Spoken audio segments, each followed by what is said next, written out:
guys, so as you guys already noticed, I did get rid of my red hair. Now, I've been a redhead for nearly a year. I got it at the end of January this year, and I had a break in between of about 3 weeks when I thought I wanted to get rid of it, but then I quickly changed my mind and went back to it. So it's roughly been a year, might take, give or take. So I was just ready for a change. I was ready to get my hair back to some kind of healthy status and get some length back, which I was not going to be able to grow out too much if I kept dyeing it and stressing my hair out. So here we are with like a light brown hair color.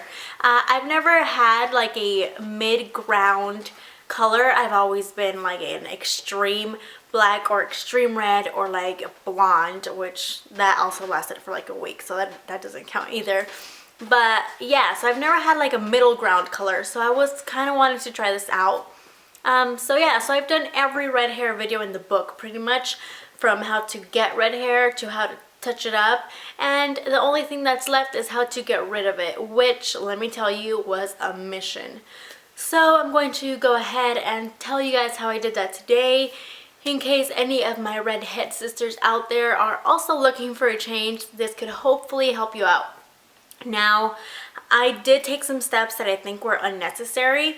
I did do a lot of research and I just tried a lot of different things. Some things didn't work for me, and I'm going to share those with you as well, just so that you don't spend your time trying them out if you do read about them. So I'm going to share with you what worked, what didn't work, what I tried, what I should have tried, and then at the end I'll just kind of reiterate the basic steps that I think you should follow without including the things that I did that I shouldn't have done. Did I lose you somewhere? Basically, I'm going to summarize at the end the steps that you should take if you're trying to get rid of red hair without all the digressing in the middle. So yeah, so I suggest you get yourself a drink and a snack because it's going to be a very long video. The first thing I did is wash out as much color as possible. So I basically did the complete opposite of what you're supposed to do with red hair. I washed it out in hot water. I washed it out every day. I washed it as long as I could in the water. I washed it with shampoo. I washed it with dish soap. I washed it with dandruff shampoo. I washed it a lot, basically. So just wash out as much as possible. I did that for about a week, and that got me to that level. If you're going to be getting a darker hair color, like a medium brown or higher, you could just stop there. Just wash it out as much as you can and get this little unread packet from Sally Beauty Supply. It's like 99 cents, and this is a red gold color corrector. It's going to counteract all the red tones in your hair. So just mix it in with your hair dye and apply it as you normally would. So again, that's if you want a darker hair color. If you want anything like a level 5, which is what I have, or lighter, then you could go ahead and continue with the rest of the steps that I'm about to keep talking about. The next thing I did is I got Color Oops from the drugstore. Now, Color Oops is a color remover. It's not bleach. It doesn't have peroxide or ammonia, so it's not going to damage your hair too much. It is going to dry it out like no other though. So it did damage my hair, not much more than it already was. So it did damage my hair a little bit, nothing like dyeing your hair would or bleaching it would. Just, slightly dried it out a bit more. So I applied this, and you have to read the instructions very carefully, and I let that sit in my hair. Don't remember how long it was. I think like 20 minutes. And that left me with this very patchy yellow, pink, orange hair color. It was horrible. It was ugly. I did this at night so no one else would see me. So yeah, so I let that, I washed it out, and then I went to sleep. Okay, so the next day after that Color Oops application, what I did is I applied a medium ash blonde color. Now, I did this because ash tones are supposed to counteract all the redness in your hair, so I figured I'll just try to apply the color without that unread packet, see what happens, see if that helps at all. And it did tone it down some, as you're seeing there, but not completely. It was still quite brassy, so I would suggest definitely you know, skip this step or add that color corrector to it. Now, if I had applied that color corrector to it, I could have probably stopped here, but again, I was just trying things out. So this is a step that is completely, you know, irrelevant. Just exit out of the equation. So let's just move on to the next step. Next, what I did is I asked my husband to bring me one of those little unread red gold corrector packets from Sally's, which are just 99 cents.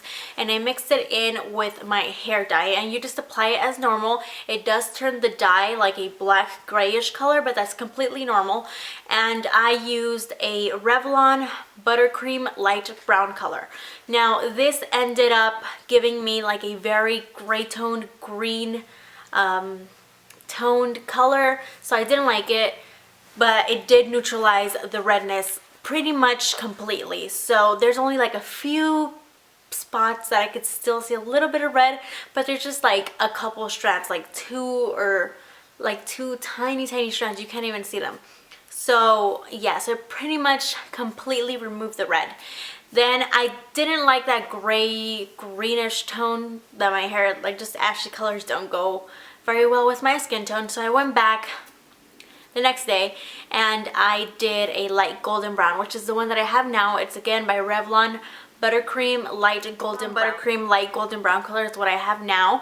It was a little bit darker. It is fading, and it's going to continue to fade because that base that was under all that red was just like an orangey blonde color. So I do expect it to fade a little bit more, and when it does fade out more, I'm going to touch it up either with the same color or with a darker color, with a darker brown, or with a reddish brown. I'm still not sure what I'm going to do because this color does seem to be fading out quite fast. So yeah, so that's what I did to get this color that I have on now. So just to reiterate, because I haven't talked enough, right? I'm going to just quickly summarize everything and all the steps that I think are the most important. So for dark hair, just wash out the hair as much as you can. Get the hair dye color that you want, which has to be like a level 4 or higher. Wait, 4 or higher. And it says on the box dye, it should say like Garnier dark brown 3.5 or whatever. I just made that up. But you know what I mean. So if you're doing a level 4 or higher, just wash out the red as much as you can. Get that little Ardell unread packet, mix it in with your hair dye, and you should be good to go. If you're doing a level 5 or lighter, I suggest washing out your hair as much as possible, getting the color oops, and then getting that unread packet with whatever color you're going to use. And you may have to do it a couple times. Even after you dye it, you may have to use that packet just alone on the hair, just to get rid of all the red tone. Okay, so that's it for this video. I hope you guys found this helpful and informative. If you have any other questions, make sure to comment them below. I do try to get back to as many of you as I can, and also on Instagram. So I hope you guys enjoyed this very long video. Don't forget to subscribe, comment, and thumbs up if this helped you at all. So I'll talk to you guys in my next video.